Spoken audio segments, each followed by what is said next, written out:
Jesu Kristu uyinkosi. Ngiyacela ukuxwayisa abashumayeli bezwi likaNkulunkulu abangayiphethe kahle ukuthi uNkulunkulu uyabona futhi uzobehlulela ngalokho abakwenzile.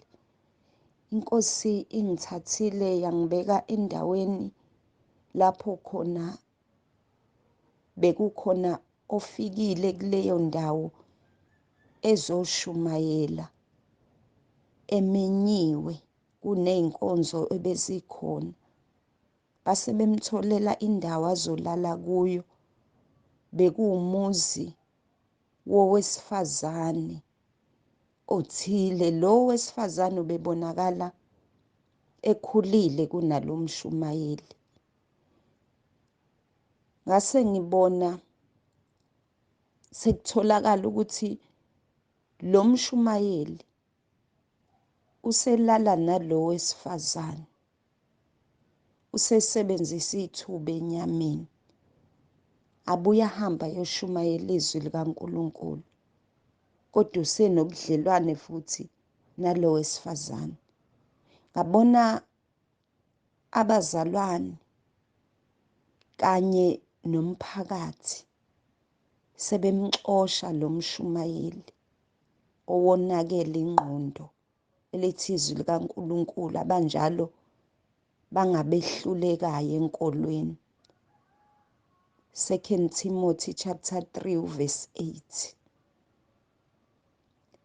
Kuthe bemxosha lo mshumayeli, njoba iy'mpahla zakhe bengasatholanga nethuba lokuyiphekha kahle esikhwameni, besevele waqukula nje, okunye sekuhamba kuqathaka bemqhuba esesemgwaqeni. Ngesikhathi kukhona izinto ey'qathakayo, ngabona kuqathaka imali. Le mali ibingesiyimali yase-South Africa, ngoba futhi oze wayicosha uze wathi, hayi le mali ngoyisebenzisa mhla ngibuyela eNigeria. Ngase ngikhuluma kuye lo beyicosha, ngamtshela ngathi uNkulunkulu uyakubona, uyantshontsha. Bekumele uyicoshe imali umnikeze umnikazi wayo. Wayesejika-ke seba umuntu oseyomnikeza lo mshumayeli obesexoshwa kuleyo ndawo. Izwi likaNkulunkulu encwadini yokuqala yabaseKorinte chapter 6 uverse 9 lithi abangalungile abayi kulidla ifa lombuso kaNkulunkulu. Ngiyacela ukuthi abashumayeli bezwi likaNkulunkulu bazi ukuthi ayikho into abazoyenza becashela abantu kodwa uNkulunkulu engaboni. Uyabona uNkulunkulu. Ngisho ngabe kuthiwa usubacashela abantu wenza lokho konakala, uyabona uNkulunkulu. Futhi uNkulunkulu uzokwehlulela abantu ngalokho abakwenzile.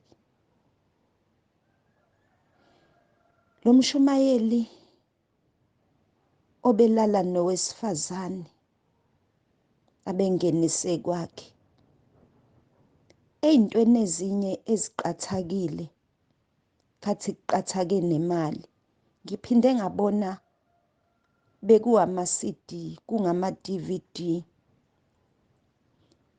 ebewu-3 eqathake phansi. Kuthe ewacosha lawa awu-2 lo becosha, kwathi le yesithathu ngase ngiyibona isithombe esidwetshwe kuyo le CD eyabantu 2x2, abantu abathandanayo. Okungukuthi ubhizi ushumayela izwi likaNkulunkulu kodwa futhi ubuka iy'thombe zabantu abathandanayo, ubuka ukungcola. Ileyo nto inkosi eyivezayo ngabashumayeli ukuthi bangcolile, kodwa bese behamba beyoma epulpiti njengabantu abangcwele. uNkulunkulu uyabona nalezo zinto, lawa mamuvu abukwa abashumayeli, amamuvu okungcola. Izwi likaNkulunkulu lithi ningamniki uSathane indawo. Ephesians chapter 4 verse 27. Ncwadi yabase-Efesu 4 verse 27. Ngiyacela ukuthi siqaphele bantwana bakaNkulunkulu. Siqaphele ukuthi yini esiyenzayo phambi kwamehlo kaNkulunkulu. uNkulunkulu uyabona. Njengoba eveza nje eletha lo mbono oyisexwayiso. Ukhipha isexwayiso ngoba uNkulunkulu uyathanda ukuthi abantu baphenduke. Bebuye kule ndlela abahamba kuye ebheke ekubhujisweni. Masiqaphele ukuthi sibukani ngamehlo ethu. Azikho yini izinto zokungcola amavidiyo esiwabukayo kodwa sibe sibiza ngokuthi singabantwana bakaNkulunkulu.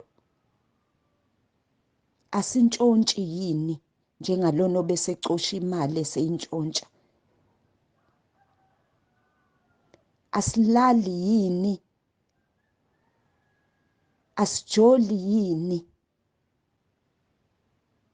Uma simenyiwe asifiki yini senza umonakalo, senza ukungcola, siyakuphila yini ubungcwele ezindaweni zonke lapho sihamba khona. uNkulunkulu uyabona. Wonke umuntu uzohlulelwa ngalokho akwenzile. Jesu Kristu inkosi. Amen.